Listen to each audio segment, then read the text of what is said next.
আমি সূরা আরাফের একটা আয়াতের কথা বলছিলাম। সূরা আরাফের কত নম্বর আয়াত বলেছিলাম ভাই? 179 নম্বর আয়াত। আল্লাহ পাক বলেছিলেন যে আমি প্রচুর জিনার মানুষকে সৃষ্টি করেছি কিসের জন্য? জাহান্নামের জন্য। আমি প্রচুর জিনার মানুষকে সৃষ্টি করেছি জাহান্নামের জন্য। ওয়ালাকাদ যারা'না লিজাহান্নামা কাসীরাম মিনাল জিন্নি ওয়াল ইনস। কি পাপ ছিল ওদের? তিনটা পাপ আল্লাহ বলেছেন, তিনটা অপরাধ। হৃদয় ছিল, উপলব্ধি করতো না। কান ছিল, শুনতো না। চোখ ছিল, দেখতো না। এরা গবাদি পশুর মতো ছিল, বরং তার চেয়েও নিকৃষ্ট ছিল। এই কথা বলতে গিয়ে আমি বলেছিলাম যে আমাদের দুই চোখ আছে, দুইটা কান আছে, বাইরের চোখ, ভিতরের চোখ, এক্সটার্নাল আইস, ইন্টারনাল আইস। বাইরের কান, ভিতরের কান। আত্মা আছে, একটা কলব আছে।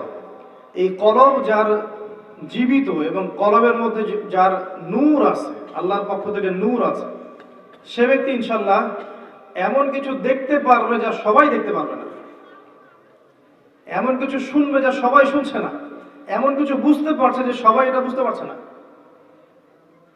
কিছু মানুষ বলছে যে এখন আমরা পৃথিবীতে আছি, এরপরে আমরা মঙ্গলে গিয়ে থাকবো, তারপর অন্য একটা গ্রহে গিয়ে থাকবো, তারপর ওইখানে, তারপর ওইখানে। পুরো একটা সভ্যতা এর পিছনে ছুটছে।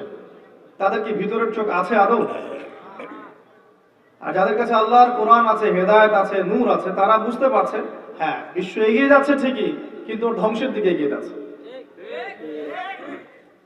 তো এই ফিতনাময় পরিবেশটাকে বুঝতে হলে আপনার এক চোখ দিয়ে সবকিছু দেখলে হবে না।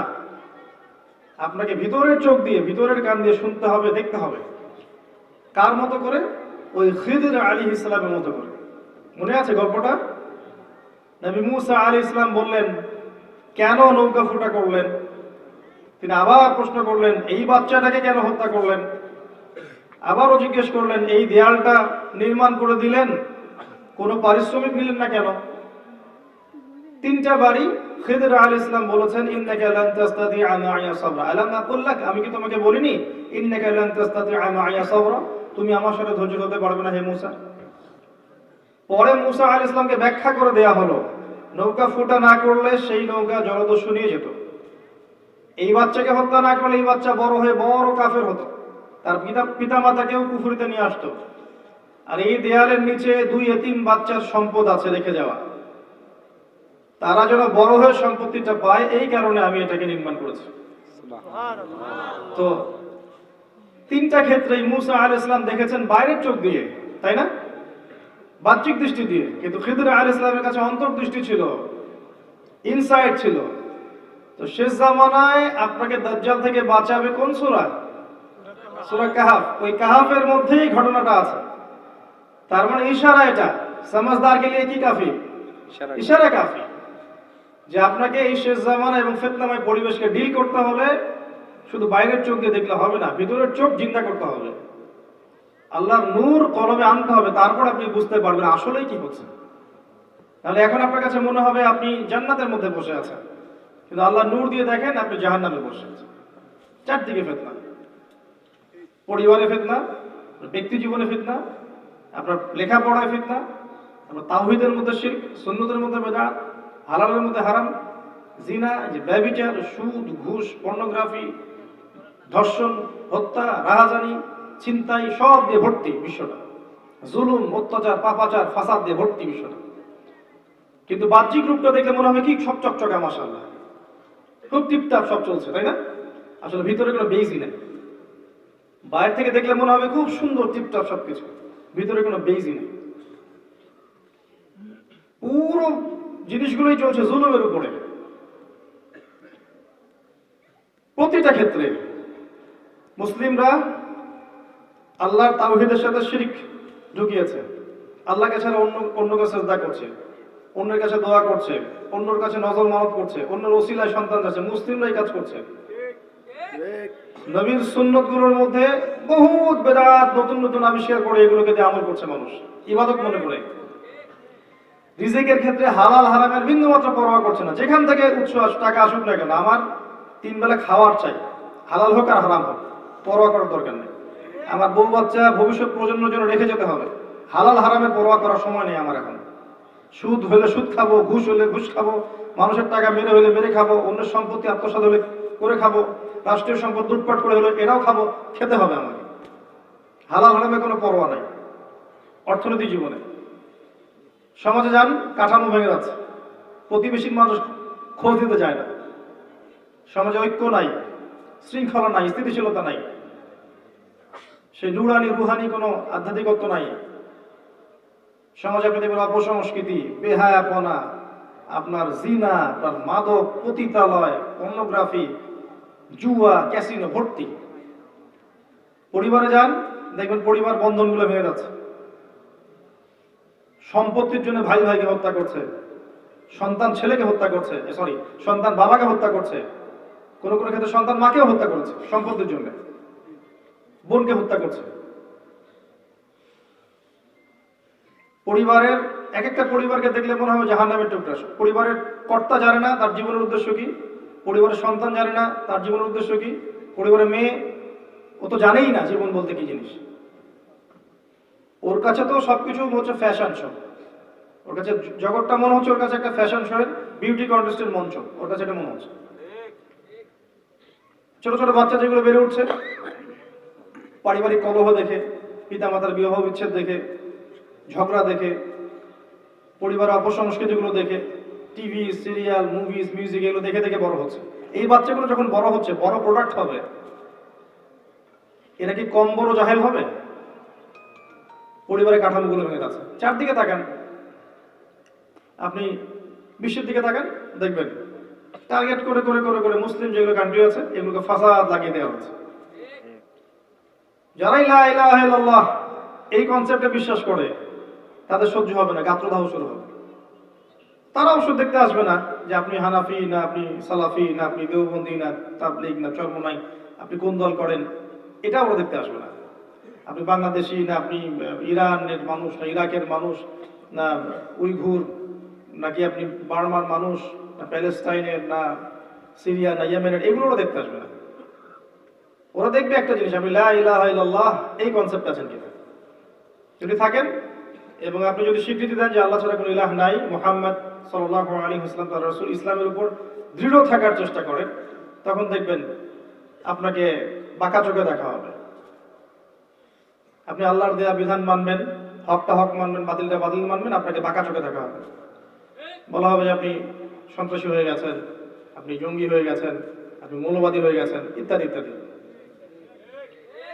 এবং বিশ্বের মুসলিম কান্ট্রিগুলোকে টার্গেট করে করে, ইয়েমেন, সিরিয়া, এই যে আপনার প্যালেস্টাইন, এই যে আপনার মিয়ানমার, আফগানিস্তান, ইরাক, ইরান, সব মুসলিম কান্ট্রিগুলো টার্গেট করে সামরিক চাপ আর অর্থনৈতিক চাপ, তাহলে অভ্যন্তরীণ ফাসাদ লাগিয়ে দিবে, মুসলিমদের ঘুম হারাম করে রেখে দিয়েছে। কি কারণ? যে লা ইলাহা ইল্লাল্লাহ বলেছেন আপনি। ওরা এটাও দেখতে আসবে না যে আপনি শিয়া না সুন্নি, ওরা কিন্তু এটাও দেখতে আসবে না আপনি শিয়া না সুন্নি। চতুর্দিকে ফিতনা, পরিবেশেও ফিতনা। দেখবেন পরিবেশেও পরিবর্তন হয়ে গেছে। যখন বৃষ্টি হওয়ার কথা বৃষ্টি তখন হচ্ছে না, যখন গরম হওয়ার কথা না তখন গরম হচ্ছে। ভৌগোলিক পরিবর্তন হচ্ছে, জলবায়ু পরিবর্তন হচ্ছে। দেখবেন প্রচুর ভূমিকম্প হবে হবে এবং হচ্ছে হচ্ছে এবং হবে। ভূমিকম্প বাড়বে, মহামারী দেখবেন আসবে, দেখবেন যে আরো ফাসাদ বাড়ছে, আল্লাহর দেয়া প্রাকৃতিক দুর্যোগ বাড়ছে, ডে বাই ডে বাড়ছে আর বাড়ছে। প্রকৃতিও আগের মতো নাই, কারণ মানুষের জুলুম তো ওরাও দেখছে। একটা সমুদ্রের পাড়ে কখনো দাঁড়িয়েছেন কিনা?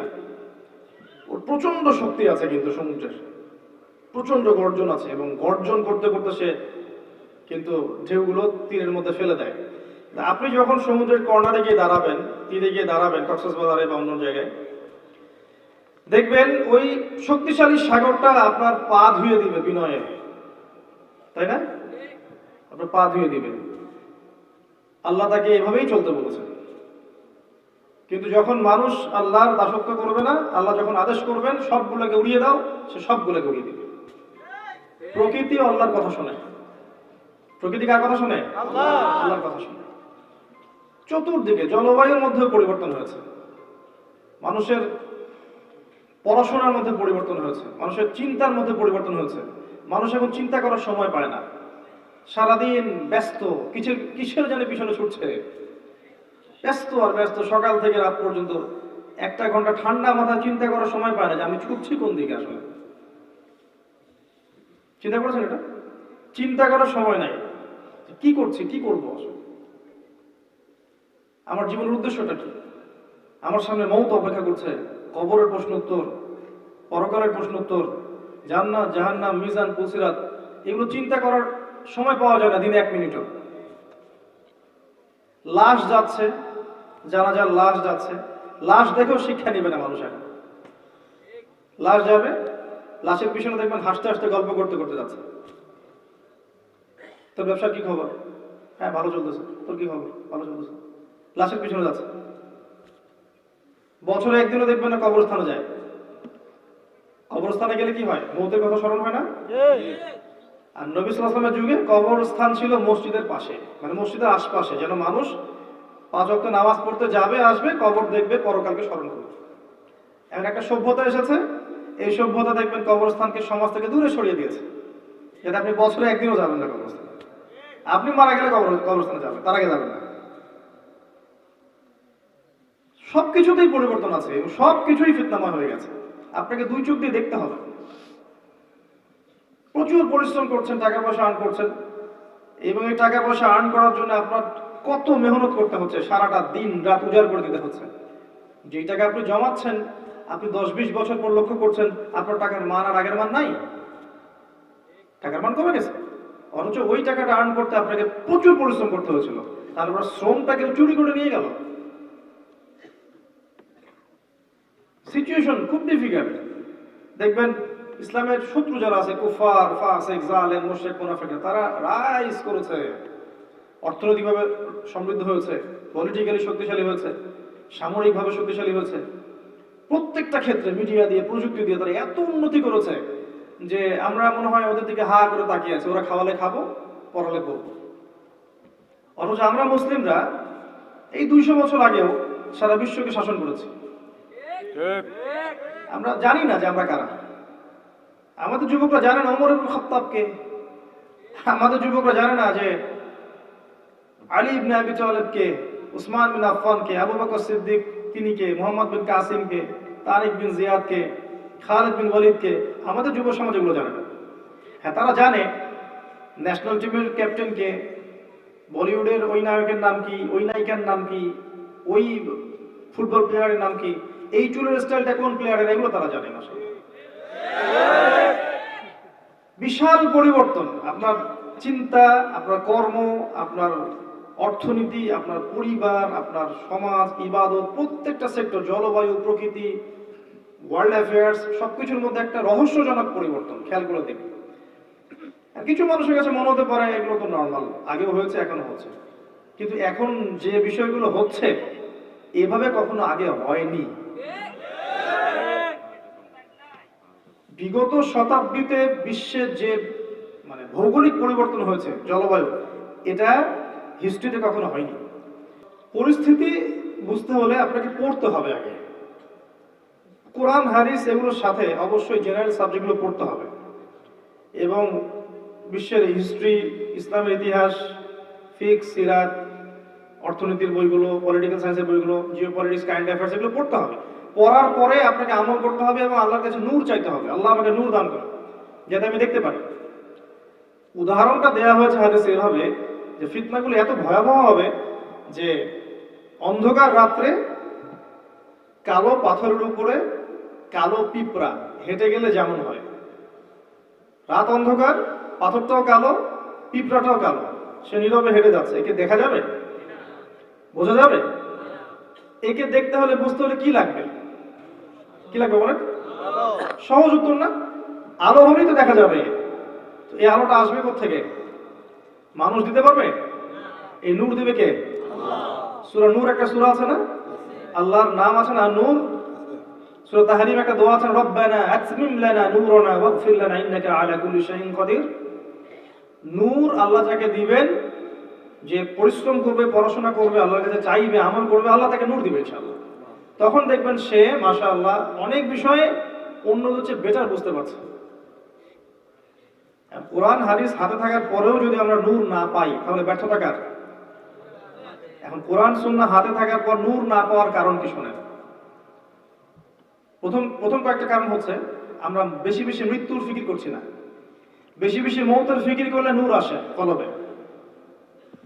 বেশি বেশি ফরজ নামাজের পাশাপাশি নফল নামাজ পড়লে নূর আসে কলবে। বেশি বেশি দান সাদাকা করলে নূর আসবে ইনশাআল্লাহ। বেশি থেকে বেশি পরকারের চিন্তা করা, আল্লাহর সামনে দাঁড়াতে হবে, তখন হৃদয়টা নরম হবে, নূর আসবে ইনশাআল্লাহ। বেশি বেশি আপনি আল্লাহর জিকির করতে থাকেন, সারাটা দিন আল্লাহর জিকিরের উপর থাকেন, দেখবেন হৃদয়ের মধ্যে একটা প্রশান্তি, একটা নূর আসবে ইনশাআল্লাহ। এগুলোর পাশাপাশি আবার মন থেকে এই যে হিংসা, বিদ্বেষ, এই যে গীবত, তহমত, জিনা, খারাপ কিছুর প্রতি আসক্তি, জিনা, ব্যভিচার, পরকিয়া, তারপরে আপনার অহংকার, রিয়া, দুনিয়ার ভোগ বিলাস, এই যে বস্তুবাদী আকীদা, দুনিয়াকে এটা পেতে হবে, ওটা পেতে হবে, দুনিয়াকে পাওয়ার যে একটা কঠিন চাওয়া, এই জিনিসগুলো যদি দূর করতে পারেন আস্তে আস্তে, তখন দেখবেন মনটা নরম হচ্ছে, আল্লাহর নূর এখানে আসবে ইনশাআল্লাহ। নূর রাখতে হলে একটা পাত্র লাগবে না? একটা পাত্রের দরকার আছে না? কলবটা তো একটা পাত্র, এটা পরিষ্কার না হলে কি নূর আসবে? আগে তো পরিষ্কার করতে হবে। কিভাবে পরিষ্কার করবেন? যে কাজগুলোর কথা বললাম, সালাত, সাদাকা, কোরআন তেলাওয়াত, জিকির, আজকার, তাসবিহ, তাহলিল, আল্লাহর জন্য কান্নাকাটি করা, তাহাজ্জুদে দাঁড়িয়ে আল্লাহর জন্য কান্নাকাটি করা, চোখের পানি ছেড়ে দেওয়া, আল্লাহর কাছে দোয়া করতে থাকে, তখন দেখবেন যে আল্লাহর এই যে আপনার কলব এটা পরিষ্কার পালিশ হচ্ছে।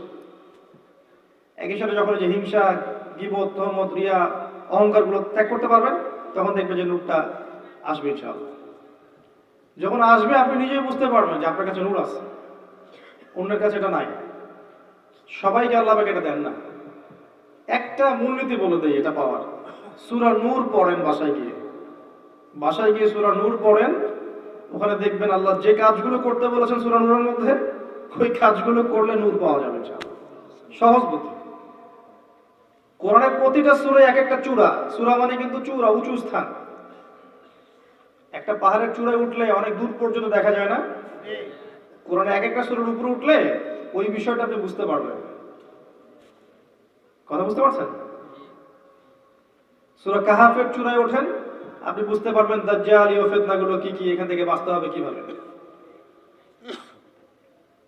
ঠিক আছে? সূরা নিসা এর চূড়ায় ওঠেন, দেখবেন নারীদের আসলে অধিকার কোথায় আছে। এক একটা সূরা এক একটা চূড়া। সূরা নূরের উপরে ওঠেন, উঠলে আপনি দেখবেন কোন কোন কাজ করলে, কি কি কাজ করলে আর কি কি কাজ না করলে আমি নূর পাবো। তো প্রিয় ভাইরা, এই যুগটা অন্য যুগের থেকে ডিফারেন্ট, আলাদা, ফিতনাময়, এবং প্রচুর কিয়ামতের সাইন্স এখন দেখা যায়। এগুলো থেকে বাঁচতে হলে, ফিতনা বুঝতে হলে আগে আপনাকে নূর অর্জন করতে হবে, জ্ঞান অর্জন করতে হবে, পড়াশোনা করতে হবে, আমল করতে হবে, পরিবার করতে হবে, আপনার হালাল খেতে হবে, পরবর্তী প্রজন্মকে করতে হবে, আল্লাহর জন্য মেহনত করতে হবে, আল্লাহর দিন প্রচার করার চেষ্টা করতে হবে, এবং ছোট ছোট উদ্যোগ নিতে হবে। আপনার যতটুকু সামর্থ্য আছে, অর্থ দিয়ে হোক, কথা দিয়ে হোক, কাজ দিয়ে হোক, লিখনি দিয়ে হোক, দিনের পিছনে মেহনত করতে হবে, এবং সবাইকে ভাই মনে করে ঐক্যবদ্ধ করার চেষ্টা করতে হবে। তখন দেখবেন যে ইনশাআল্লাহ দিনের কোনো উপকার হচ্ছে। এক রাতের মাহফিল দিয়ে দিন কায়েম হয়ে যাবে না, হবে? তবে হ্যাঁ, একটা মাহফিলের একটা বয়ান যদি কবুল হয় আল্লাহর কাছে, ওই বয়ানের ওসিলায় দিনের অনেক উপকার হতে পারে না? এগুলো দিনের মাধ্যম। তো শুধু একটা দিকে ফোকাস না করে দিনের সমস্ত বিষয়গুলোকে এগিয়ে নিতে হবে। এর নাম হচ্ছে দিনের জন্য ফিকির করা, দিন নিয়ে এগিয়ে যাওয়া। পারবো না ইনশাআল্লাহ? এবার আসেন যে আল্লাহ রাব্বুল আলামিন প্রত্যেক যুগে যুগে নবী পাঠিয়েছেন না? সর্বপ্রথম নবী আদম আলাইহিস সালাম, তাকে আল্লাহ পাক জ্ঞান শিক্ষা দিয়েছেন না? আদম আলাইহিস সালাম কি নিজে জ্ঞান জানতেন আগে থেকে? আল্লাহ শিক্ষা দিয়েছেন। তার মানে আমাদেরকে আল্লাহ জ্ঞান শিখিয়েছেন। আল্লামাল ইনসান মা লাম ইয়ালাম, মানুষকে সেই জ্ঞান শিক্ষা দিয়েছে যা মানুষ জানতো না। পরীক্ষা নিয়েছেন না? এই গাছের কাছে যাবে না, ওই একটা পরীক্ষা যেমন আমাদের এই দুনিয়ার জীবনেও কিন্তু আল্লাহ আমাদের পরীক্ষা নিচ্ছে, তাই না? পরীক্ষা দিচ্ছি কিন্তু আমরা। ওই পরীক্ষায় ইবলিস প্রতারিত করে ফেলেছে আদম এবং আমাদের মা হাওয়া আলাইহিস সালামকে। আল্লাহ পাক দুনিয়াতে নামিয়ে দিয়েছেন না? এই দুনিয়াতে নামিয়ে দেওয়ার পর আল্লাহ একটা কথা বলেছেন, এই কথাটা শোনেন। দুনিয়াতে নামানোর পরে আল্লাহ পাক বলেছেন যে ফাকুল নাহবিতু মিনহা জামিআ, তোমরা সবাই দুনিয়ায় নেমে যাও। আমি বললাম ফাইম্মা ইয়াতিয়ান্নাকুম মিন্নি হুদান, দুনিয়াতে যাচ্ছ যাও, কিন্তু দুনিয়াতে আমার পক্ষ থেকে, মানে আমি আল্লাহ আমার পক্ষ থেকে তোমাদের কাছে হেদায়েত আসবে। কি আসবে? হেদায়েত আসবে। ফামান তাবিআ হুদায়া, যারা আমার হেদায়েত মেনে চলবে, ফালা খাউফুন আলাইহিম ওয়ালা হুম ইয়াহজানুন, তাদের কোনো ভয় নাই, কোনো দুশ্চিন্তা নাই। সুবহানাল্লাহ, দুনিয়াতে যাও, আমি আল্লাহ একা ছেড়ে দিচ্ছি না তোমাদেরকে। দুনিয়ার জীবনটা পরীক্ষা, লিনাবলুয়াকুম আইয়ুকুম আহসানু আমালা, কিন্তু তোমাদের কাছে আমার পক্ষ থেকে হেদায়েত আসবে। প্রত্যেক যুগে যুগে দেখবেন আল্লাহর পক্ষ থেকে হেদায়েত এসেছে। আসমানি কিতাব আসে নাই? নবী রাসূল আসেন নাই? মানুষের সত্য মিথ্যা ন্যায় অন্যায় বোঝেন নাই? ভালো মন্দ বোঝেন নাই? তারপর তারা চলে গেছে। এই সুন্নাত চলছে। যদি তোমরা আমার হেদায়েত মেনে চলো, কোনো ভয় নাই, কোনো দুশ্চিন্তা নাই, তোমরা আবার জান্নাতে ফিরে আসবে ইনশাআল্লাহ। কিন্তু ওয়াল্লাযীনা কাফারু ওয়া কাযযাবু বিআয়াতিনা, কিন্তু যারা আমার আয়াতগুলোকে মিথ্যা প্রতিপন্ন করবে এবং অস্বীকার করবে, কুফরি করবে, ফাউলাইকা আসহাবুন নার, তারা হবে জাহান্নামের অধিবাসী। হুম ফিহা খালিদুন, তারা সেখানে চিরস্থায়ী হবে। ওয়াকুদুহান নাস ওয়াল হিজারা, মানুষ আর পাথর হবে ওর ইন্ধন। ওই যে বললাম যারানা লি জাহান্নামে কাসীরাম মিনাল জিন্নি ওয়াল ইনস, প্রচুর জিনের মানুষকে দিয়ে জাহান্নাম পূর্ণ করব। ইবলিসকে আল্লাহ পাক বলেছেন যে তোকে অভিশপ্ত করলাম, যে তোর অনুসরণ করবে তোকে এবং তাকে সবাইকে দিয়ে জাহান্নাম পূর্ণ করে দিব আমি। এই যে দুইটা কথা মেনে চললে ভয় নাই, দুশ্চিন্তা নাই, জান্নাতে ফিরে আসবে। মানবে না, চিরস্থায়ী জাহান্নামে রেখে দিব। আল্লাহর কোনো পরোয়া আছে? পৃথিবীর প্রত্যেকটা মানুষকে যদি আল্লাহ পাক জাহান্নামে দিয়ে দেন, আল্লাহর কিছু যায় আসে? সব মানুষকে যদি আল্লাহ পাক জান্নাতে দেন, আল্লাহর কিছু যায় আসে? পৃথিবীর সমস্ত মানুষ একত্রিত হয়ে, মানে আমরা এখন দুনিয়াতে যত মানুষ আছি, যত মানুষ চলে গেছে আর যত মানুষ আসবে, সবাই মিলে যদি আল্লাহর সেজদায় পড়ে যায়, আল্লাহর কি ক্ষমতা বেড়ে যাবে? না, আল্লাহ যা ছিল তাই থাকবে। আর সমস্ত মানুষ আর জিন আর মাখলুক মিলে যদি আল্লাহকে অস্বীকার করে, আল্লাহর কিছু যায় আসে? মনে করেন আপনার কাছে কয়েকশো কোটি বস্তা পয়সা আছে, মনে করেন কয়েকশো কোটি বস্তা পয়সা, ছোট ছোট ছোট পয়সা। একটা পয়সা আপনার কেউ নিয়ে গেছে, গায়ে লাগবে? লাগবে না। পুরো মহাবিশ্বে এরকম কোটি কোটি মিলিয়ন বিলিয়ন গ্রহ নক্ষত্র আছে, তার মধ্যে একটা ছোট্ট গ্রহের নাম পৃথিবী, এখানে এত কিছু হচ্ছে। চিন্তা করতে পারেন, পুরো মহাবিশ্বে কোটি কোটি কোটি কোটি গ্রহ আছে, গ্যালাক্সিস আছে, সৌরজগৎ আছে। একটা সৌরজগৎ না, কোটি কোটি সৌরজগৎ আছে। এক একটা সৌরজগতে এরকম শত শত গ্রহ ঘুরছে। তার মধ্যে একটা সৌরজগতের 7টা আকাশ, তার একটা আকাশের একটা সৌরজগতের একটা ছোট্ট গ্রহে আপনি আমি থাকি। ওই গ্রহটাকে যদি আল্লাহ পাক ধরে একদম ব্লাস্ট করে ফেলান, ধ্বংস করে ফেলান, আল্লাহর কিছু যায় আসবে? আল্লাহর শানের কোনো কিছু কমে যাবে? আর এই গ্রহে বসে মানুষ আজকে সারা বিশ্বে এরকম দাপট দেখা করে। আজকে দুনিয়া দিকে তাকালে মনে হয় যে মানুষই সব, তাই না? অথচ আল্লাহ বলেছেন হাল আতা আলাল ইনসান হিনুম মিনাদ দাহরি লাম ইয়াকুন শাইআন মাযকুরা, মহাকালের একটা সময় চলে গেছে যখন মানুষ কোন আলোচ্য বিষয়ই ছিল না, যে মানুষ বলে কিছু হবে কখনো। আল্লাহর জ্ঞানে ছিল, আল্লাহ পাক জানতেন। আমরা কোন আলোচ্য বিষয় ছিলাম না। আর আজকে দেখুন মানুষ পৃথিবীতে কি করছে? আতাজআলু ফিহা মান ইউফসিদু ফিহা ওয়া ইয়াসফিকু দিমা, আপনি কি এমন কাউকে সৃষ্টি করছেন পৃথিবীতে যে পৃথিবী থেকে খালি হত্যা করবে, রক্তপাত ঘটাবে আর ফাসাদ সৃষ্টি করবে? পৃথিবী থেকে তাকান, দেখেন পুরো পৃথিবীতে ফিতনার ফাসাদ সৃষ্টি করেছে মানুষ, অন্য কোনো প্রাণী করে নাই। আর পুরো পৃথিবী জুড়ে যে হত্যাকাণ্ডগুলো হচ্ছে, ঘটাচ্ছে মানুষ। একটা সভ্যতাই, এই যে পশ্চিমারাই বিগত 100 বছরে আমার মনে হয় কয়েক কোটি মানুষকে পৃথিবীতে হত্যা করেছে, ওরাই একাই। একটা সভ্যতা পৃথিবীকে শাসন করতে গিয়ে বিগত 100 বছরে কয়েক কোটি মানুষকে মনে হত্যা করে ফেলেছে। তো মানুষ এত তুচ্ছ, দুনিয়ার জীবনটা এতই তুচ্ছ, এই দুনিয়ার জীবনে আল্লাহ আপনাকে দিয়েছেন একটা শৈশব, একটা কৈশোর, একটা যৌবন, একটা বার্ধক্য। সব মিলিয়ে আপনার হায়াত হবে অ্যাপ্রক্সিমেটলি 100 বছর, কারো 40, কারো 50, কারো আরো কম, কারো আরো বেশি, প্লাস মাইনাস 100 বছর গড়ায়ু। এরপরে আপনি পৃথিবীতে থাকবেন না, মানুষ আপনার কবরের পাশ দিয়ে হেঁটে যাবে। বাস্তবতা বোঝেন, বাস্তবতাকে স্বীকার করতে শেখেন যে আমরা এখানে যারা বসে আছি আমরা কেউ থাকবো না। আমরা এখানে যারা বসে আছি আজকের মাহফিলে, হয়তো আগামী বছর আমরা থাকবো না, হতে পারে না? বা আমাদের মধ্যে অনেকেই থাকবে না, হতে পারে না? এই নির্মম সত্যটাকে মেনে নিতে হবে। এই নির্মম সত্যটা আগে মানতে শিখতে হবে যে আল্লাহ আমাকে চিরস্থায়ী জীবন দেননি পৃথিবীতে।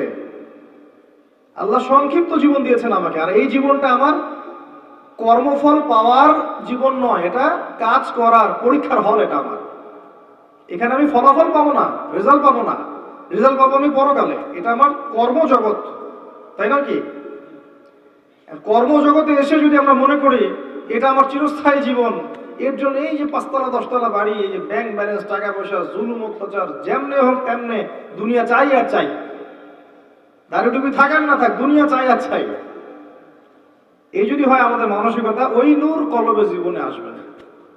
আমি বুঝাতে পারছি ভাই? দুনিয়ার জীবনটাকে দুনিয়ার মতো মনে করছি। এই জীবনের কিরকম আদর্শ হবে? ইন্নাস সালাতি ওয়া নুসুকি ওয়া মাহইয়ায়া ওয়া মামাতি লিল্লাহি রাব্বিল আলামিন। এই দুনিয়ার জীবনে আমার সালাত, আমার কুরবানি, আমার স্যাক্রিফাইস, আমার জীবন, আমার মৃত্যু সবকিছু কার জন্য? আল্লাহর জন্য। এই জীবনটাতে আল্লাহ পাক আমাদেরকে কেন সৃষ্টি করেছেন?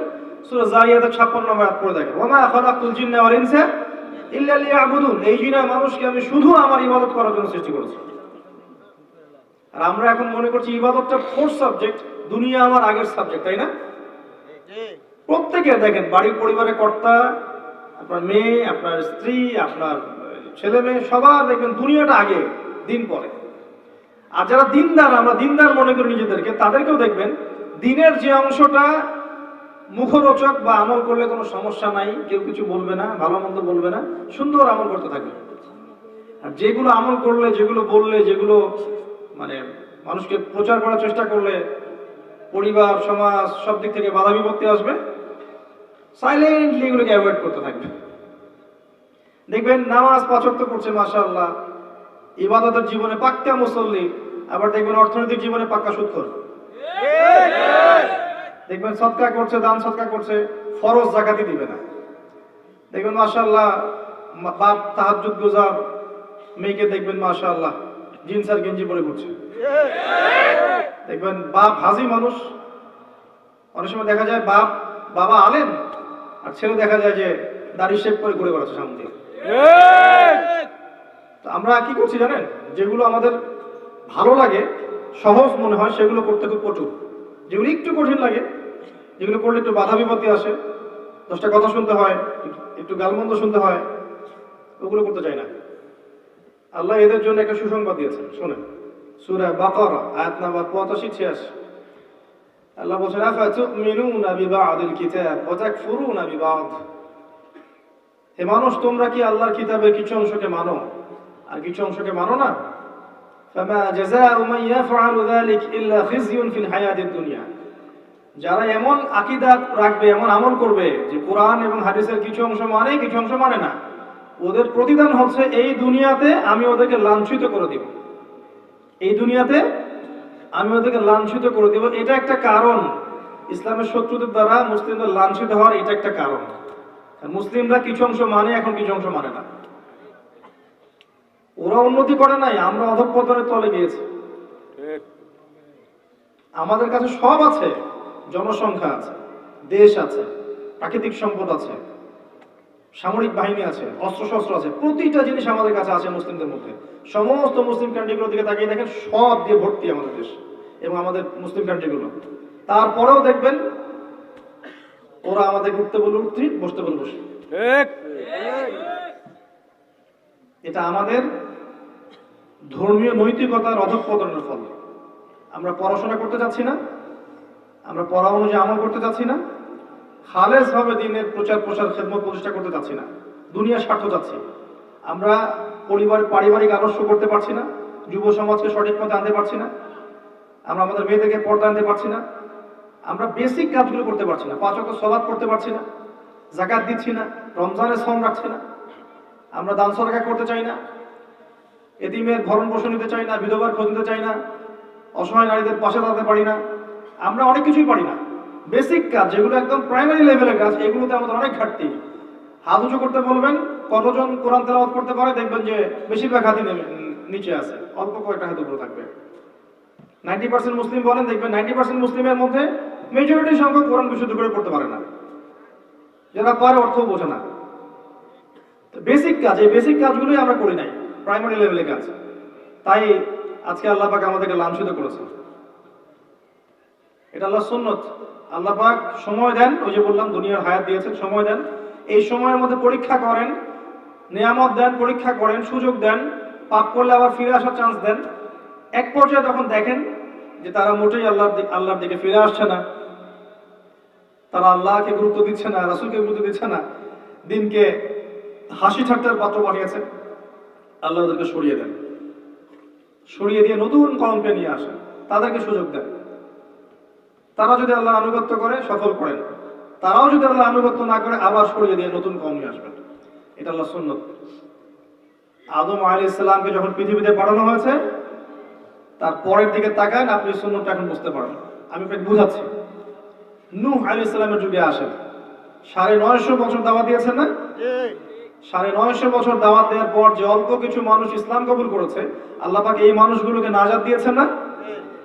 আর বাকি যে বিশাল সংখ্যক মানুষ ইসলাম কবুল করে নাই, সবগুলোকে আল্লাহ পাক ডুবিয়ে মেরে দিয়েছেন, মানেন নাই? এটা আল্লাহর সুন্নাত। দুনিয়ার জীবন দিয়েছি, সুযোগ দিয়েছি, নিয়ামত দিয়েছি, হায়াত দিয়েছি, হেদায়েতের বাণী পৌঁছে দিয়েছি, মানলে মানো, সময় আছে, সময় শেষ হয়ে গেলে তোমাকে সরিয়ে দেব।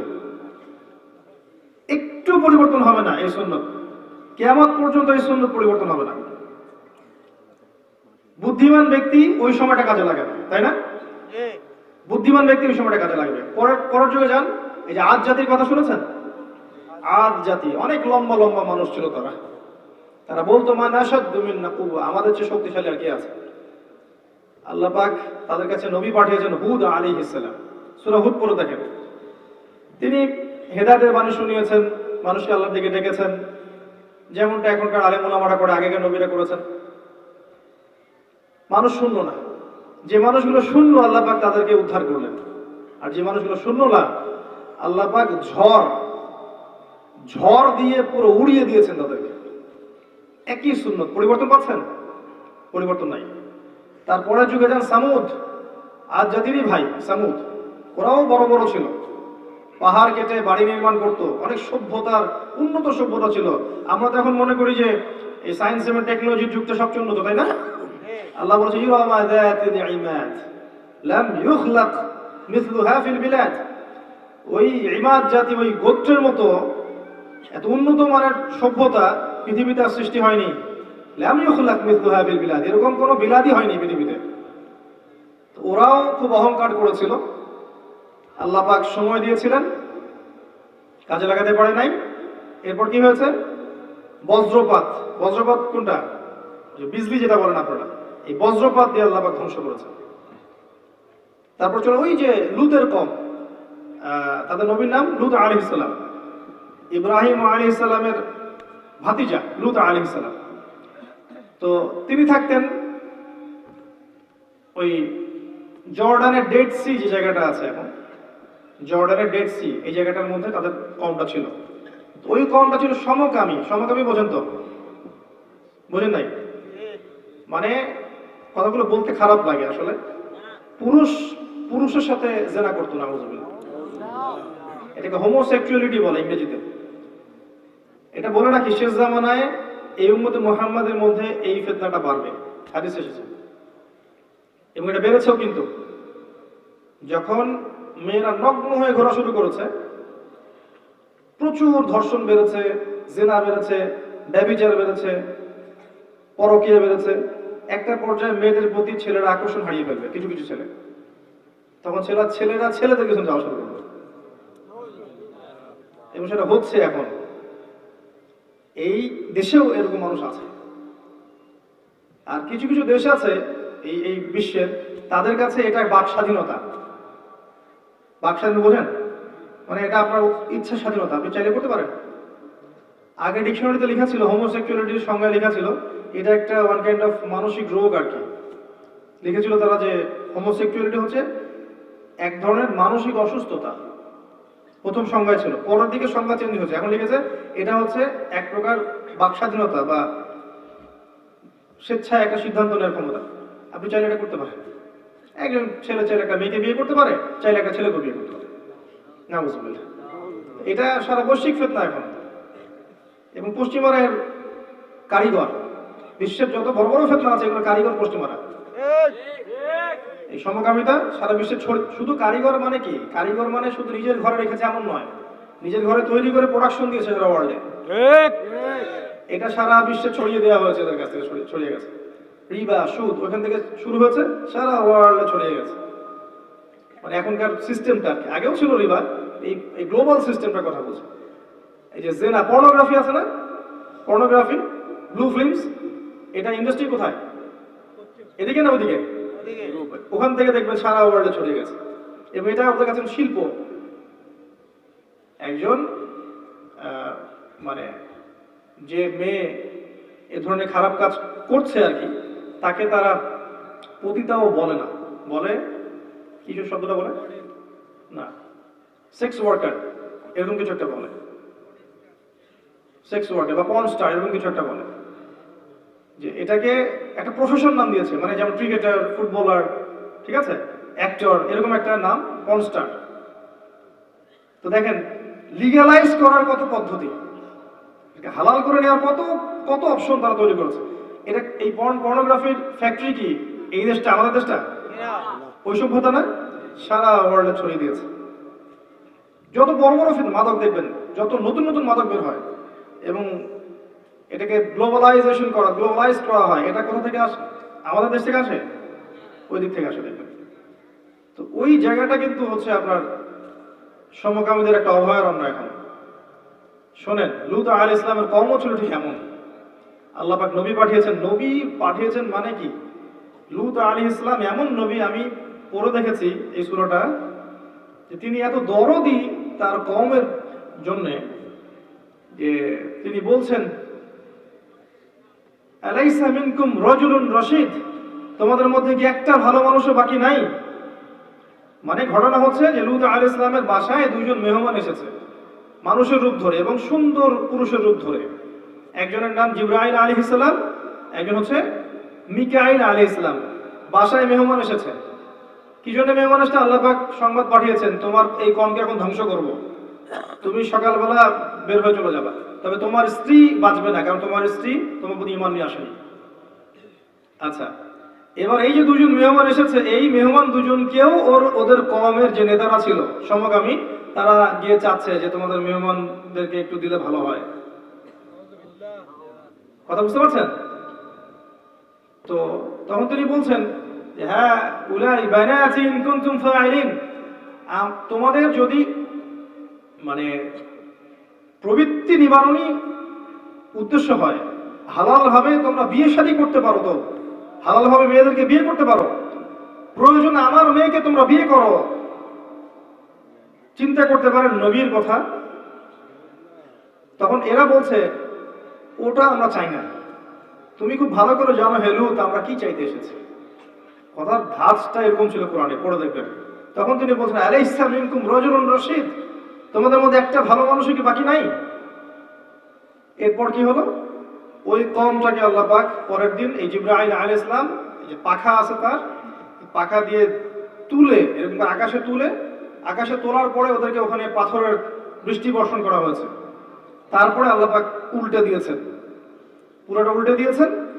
ওই জায়গাটা এখন জর্ডানের এই ডেড সি জায়গাটা, ওই জায়গাটা ওখানে ওই এমন একটা সাগর হয়ে গেছে যেখানে কেউ নামলে কেউ ডুববে না, ভেসে থাকবে।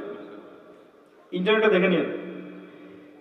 এই যে উল্টা করে দেওয়ার শাস্তি কেন জানেন? কারণ আল্লাহ পাক চরম প্রচন্ড রকমের আল্লাহ পাক প্রজ্ঞাবান। এটা আমরা বড় অপেক্ষা রাখে না। আল্লাহ পাকের প্রজ্ঞা প্রচুর উঁচু লেভেলের। আল্লাহ পাকের প্রজ্ঞাটা দেখেন। ওরা যেমন সোজা রাস্তা বাদ দিয়ে উল্টা রাস্তা হেঁটেছে, বুঝেন নাই? সোজা রাস্তা দিয়েছো আল্লাহ, মেয়েদেরকে বিয়ে করে তোমার প্রবৃত্তি নিবারণ করো প্রয়োজনে, ওর উল্টা পথে গিয়েছে, ছেলের কাছে গিয়েছে। আল্লাহ পাক এই জন্য এই জমিনটাকে তুলে উল্টা করে দাবিয়ে দিয়েছে। ন্যায় বিচার হলো না? এবং আসমানে তুলে রজম করেছেন, যারা ওই যে ব্যভিচারের শাস্তি আছেন রজম, আসমানে তুলে আল্লাহ নিজে রজম করে দিয়েছে। ওরা তো আর করবে না জমিনে, আল্লাহ রজম করে নিজে রজম করে দিয়েছে। এখন যারা এইসব কাজ করছে বিশ্বব্যাপী, এদেরও সেম পরিণত হবে ইনশাআল্লাহ, সন্দেহ নাই। কারণ আল্লাহ পাক এই শাস্তিগুলো দৃষ্টান্ত রূপে রেখে দিয়েছেন, এমনি এমনি রাখছেন নাকি, যাতে পরবর্তীরা শিক্ষা গ্রহণ করতে পারে। একই সুন্নত, লূত আলাইহিস সালামের কওমে যান, দেখবেন যারা ইমানদার আল্লাহ পাক রেহাই দিয়েছেন, যারা ইমানদার ছিল না আল্লাহ পাক তাদেরকে ধ্বংস করেছেন। লূত আলাইহিস সালামের স্ত্রী পর্যন্ত আযাবে ধ্বংস হয়ে গেছে। তাই বংশ, রং, টাকা পয়সা, সৌন্দর্য, ব্যাংক ব্যালেন্স, জাতীয়তা, এই বিষয়গুলো আমাদেরকে আল্লাহর আযাব থেকে বাঁচাতে পারবে না ঈমান, তাকওয়া এবং আমল না থাকলে। নবীর স্ত্রী হওয়া সত্ত্বেও তিনি বাঁচতে পারেননি। আমি আপনি কে?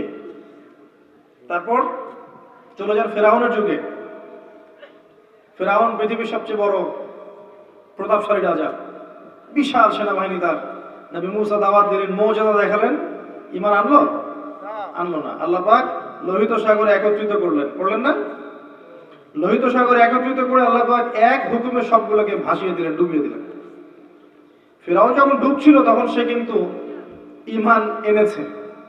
সে তখন বলছিল যে আমানতু বিরাব্বি হারুন ওয়া মূসা। আল্লাহ পাক বলেছেন আলান লাকাদ আসাইতা মিন ক্বাবল, এখন ঈমান নিয়ে আসছো, এর আগে তুমি সীমালঙ্ঘন করে বেরিয়েছিলে। আজকে আমি তোমার শরীরটাকে রেখে দিব পরবর্তীদের জন্য নিদর্শন রূপে। চিন্তা করেছেন? আর ফেরাউনের মমি কত সালে বের হয়েছে? মমি না, ওটা কি বলে, ওর লাশটা আর কি, কত সালে বের হয়েছে? 1890 থেকে 1900-এর মধ্যে, 96, 95, 97 এই সালগুলোর মধ্যে। আর রহস্যজনক ভাবে ওই সময় থেকে এই পর্যন্ত 2022 এই সময় বিশ্বে একটা ফেরাউনি পরিবর্তন দেখা যাচ্ছে। ফেরাউনের মমিটা আল্লাহ পাক এজন্য নিয়ে এসেছেন, উঠিয়েছেন কি জন্য? যাতে পরবর্তীরা লিতাকুনা মিন খালফিকা আয়া, এরকম একটা আয়াতটা আছে না, ভুলে গেছি হয়তো একটা আমি। অর্থটা হচ্ছে ফেরাউনের এই লাশটাকে আমি সংরক্ষণ করেছি এই কারণে যাতে পরবর্তীদের জন্য এটা নিদর্শন হয়ে থাকে। লিতাকুনা লিমান খালফাকা আয়া। তো কখন লাশটা বের হলো? এই যে 19বিংশ শতাব্দীর দিকে। তার মানে এর পরবর্তীতে ফেরাউনি একটা বিশ্ব আসবে যাদের জন্য এই লাশটা মমি, এই মমিটা আদর্শ। আল্লাহ পাক সাইন রেখে দিয়েছেন। ওয়ার্ল্ড আস্তে আস্তে এইদিকে যাবে, বিশ্ব চিরকাল টিকে থাকবে না। এখান থেকে মঙ্গল গ্রহে গিয়ে বাস করা যাবে না, এই বিশ্ব ধ্বংস হতে যাচ্ছে সামনে। সময় আপনার হাতে আমার হাতে কম, এমনি দুনিয়ার হায়াত কম, তারপরেও ফিতনাময় পরিবেশে আরো ফিতনার মধ্যে আপনার সম্ভাবনা কমে আসছে। এই সময়গুলো কাজে লাগাতে হবে, পারবো না ইনশাল্লাহ? সময় কাজে লাগাতে হলে নিজের ভালো নিজেকে বোঝা উচিত। নামাজে অ্যাটেনটিভ হন, তেলাওয়াত বাড়িয়ে দেন, কোরআনের ফিকির বাড়িয়ে দেন, তাদাব্বুর বাড়িয়ে দেন, তাফসীর পড়া বাড়িয়ে দেন, হাদিস পড়া বাড়িয়ে দেন, তালিম বাড়ান, পরিবারের মধ্যে ইসলামী আদর্শ বাড়ান, মেয়েদের পর্দা বাড়ান। দুনিয়ার যে কাজগুলো আছে না, যে টাকা পয়সা, জমি জমা, বিয়ের সাথে, এগুলোকে গুছিয়ে নেন তাড়াতাড়ি। একটা রিজিকের ব্যবস্থা হয়েছে, আলহামদুলিল্লাহ, বিয়ে করে নেন, পরিবার গঠন করেন, বাচ্চা কাচ্চা মানুষ করেন। আপনি প্ল্যান করে আগান। আপনি ওই যে লাইটের মধ্যে যে পোকাগুলো বসে বিক্ষিপ্তভাবে জীবনযাপন করেন না, এরকম পরিকল্পনাভাবে সুশৃঙ্খলভাবে সামনের দিকে যান। আপনার একটা পরিকল্পনা আছে, আমার 50 বছরের জীবনটা আমি কেমন করে কাটাবো। তারপর দেখবেন আল্লাহ সাহায্য করছেন। যদি আপনার চেষ্টা আছে, আল্লাহ তখন সাহায্য করবেন।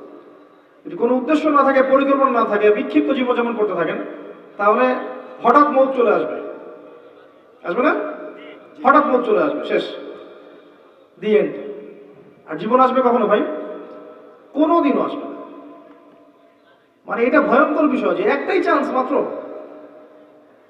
উন্নত কোনো কোনো ক্ষেত্রে আমরা ভুল করলে একটা চান্স আসে, আবার ভুল করে একটা চান্স পেলাম। ক্রিকেট খেলেছেন আপনারা অনেকে, হয়তো কোনো সময় দেখেন আউট হয়ে গেছেন, আম্পায়ার বললো যে নো বল, লাইফ পেলেন একটা। লাইফ নাই, একটাই। এই দুনিয়ার হায়াতের যদি বোল্ড আউট হয়ে যায় তখন কেউ নো বল বলবে না, বলবে শেষ, আউট, চিরস্থায়ী ব্যাবিলনে যেতে হবে তখন। তো ফেরাউনের একই সুন্নত, দেখেন ফেরাউনের যুগে একই সুন্নত। নমরুদকে আল্লাহ পাক টিকতে দিলেন না, আল্লাহ পাক ইব্রাহিম আলাইহিস সালামকে উদ্ধার করলেন, সম্মানিত করলেন, পরীক্ষা নিলেন, এই পুরো জাতির উম্মার নেতা বানিয়ে দিলেন। ঈসা ইবনে মারইয়ামের যুগে আসেন, সেম সুন্নত। ঈসা আলাইহিস সালামকেও যারা মানে নাই, আল্লাহ পাক ওদেরকে কিন্তু লানত করে অভিশপ্ত করেছেন। ঈসা আলাইহিস সালামকে আল্লাহ পাক তার কাছে তুলে নিয়েছেন। আমাদের নবীর যুগে আসেন, এই যে আবু জেহেল, আবুল হাব, উতবা, সাইবা, রাবিয়া, এরা কি টিকে আছে কেউ? এরা কেউ আল্লাহর আদেশ মানে নাই, আল্লাহ পাক টিকতে দিয়েছেন? সবার লাশ বদরের কূপে পাওয়া গেছে। আর আমাদের নবীর আদর্শ, সুন্নত আর সাহাবীদের এই যে কাজগুলো কিয়ামত পর্যন্ত থেকে যাবে ইনশাআল্লাহ। তো আমি আপনাকে কোরআন থেকে একটা ভ্রমণ করালাম যে আদম আলাইহিস সালাম থেকে শুরু করে এই যে নবী মুহাম্মদ সাল্লাল্লাহু আলাইহি ওয়াসাল্লাম পর্যন্ত একটাই সুন্নত দেখবেন আপনি। আল্লাহ খেলার ছলে এই মহাবিশ্ব সৃষ্টি করেননি, খেলার ছলে আল্লাহ পাক আপনাকে সৃষ্টি করেননি। আল্লাহ পাকের আপনাকে কোনো প্রয়োজন নাই। আমি না থাকলে আল্লাহর কিছু যায় আসে না। আল্লাহ পাকের কাছে সবচেয়ে মূল্যবান হচ্ছে তার তাওহীদ, তার নবীর রিসালাত, তার আসমানি কিতাব, তার দ্বীন।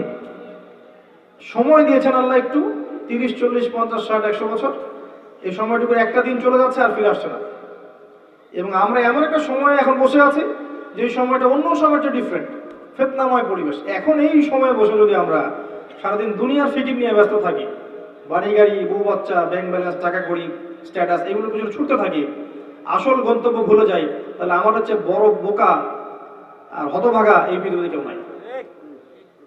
কি করতে পারি? ঠান্ডা মাথায় আগে নিজের জীবনটার পরিকল্পনা করেন। ঠান্ডা মাথায় আপনি বাসায় খাতা কলম নিয়ে বসেন যে আপনি এই বছর কি করতে চান, আপনি কতটুকু নামাজ পড়েছেন, কত নামাজ কাজা হয়েছে হিসেব করেন, কত বছর রোজা রেখেছেন, কত বছর রাখেন না হিসেব করেন। আপনি বড় বড় পাপগুলো লিখেন, আমি জীবনে এই পাপগুলো করেছি, এইগুলো করেছি। প্রতিটা পাপের জন্য আলাদা করে তওবা করেন। আপনি কাঁদতে থাকেন, খাস তওবা করে ফিরে আসেন, আল্লাহর কাছে কান্নাকাটি করেন, পাপগুলো চিন্তা করেন। এবার চিন্তা করেন যে আল্লাহ যদি আমাকে আরো 20 বছর বাঁচিয়ে রাখে, আমি এই 20 বছর এইভাবে যাবো ইনশাআল্লাহ। আমি প্রথম বছর, দ্বিতীয় বছর এইভাবে করবো, তারপরের বছর আমি এইটা শেষ করে এটা করবো, তারপর এটা করবো, এরপরে আমি যদি এই পর্যায়ে যাই তখন এটা করবো। প্ল্যান করেন। আল্লাহ আপনাকে মেধা দিয়েছেন না, অর্থ দিয়েছেন, বোধশক্তি দিয়েছেন, পরিবার দিয়েছেন, আপনাকে ক্ষমতা দিয়েছেন। আপনি আপনার জায়গা থেকে প্ল্যান করেন কিভাবে আপনি ইসলামকে নিয়ে এগিয়ে যাবেন। কারণ সময় আপনার কাছে চিরস্থায়ী থাকবে না। আপনি এগুলো করলেও মরবেন, না করলেও মরবেন। কিছু নিয়ে কবরে যাওয়া বেটার, খালি হাতে যাওয়া বেটার। যদি আমরা ছোট ছোট ভাবে চেষ্টাগুলো করে এগোই, আমাদের এই ক্ষুদ্র ক্ষুদ্র চেষ্টাগুলো দেখবেন ইনশাআল্লাহ ইসলামের বিজয় তো এনে দিবেই, পরকালেও ইনশাআল্লাহ আমাদেরকে পুলসিরাত পার হওয়ার জন্য সহায়ক হবে ইনশাআল্লাহ। আর ওইটাই হচ্ছে চূড়ান্ত সফলতা। কুল্লু নাফসিন যায়িকাতুল মাউত ওয়া ইন্নামা তুওয়াফাউনা উজুরাকুম ইয়াওমাল কিয়ামাহ, এই যে ফামান যুহজিহা আনিন নার ওয়া উদখিলাল জান্নাতা ফাকাদ ফাজ। যাকে জাহান্নামের আগুন থেকে বাঁচানো হবে আর জান্নাতে প্রবেশ করানো হবে, একমাত্র সে ব্যক্তি সফল, আর কেউ সফল না। ওয়া মাল হায়াতুদ দুনিয়া ইল্লা মাতাউল গুরুর। আল্লাহ পাক আমাদেরকে এই বিষয়টা বোঝার তৌফিক দান করুন।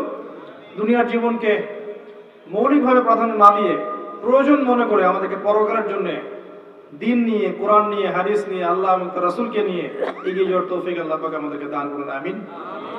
আমি বলে আমার সংক্ষিপ্ত আলোচনা এখানে শেষ করছি। আকুলু কওলি হাযা আস্তাগফিরুল্লাহ ওয়া লাকুম, আস্তাগফিরুল্লাহ লি ওয়া লাকুম ওয়া লিসাইরিল মুসলিমিন। বারাকাল্লাহু লানা ওয়া লাকুম বিল আয়াতিল হাকীম, ইন্নাহু তাআলা জাওয়াদুন কারীম ওয়া রাউফুর রহিম।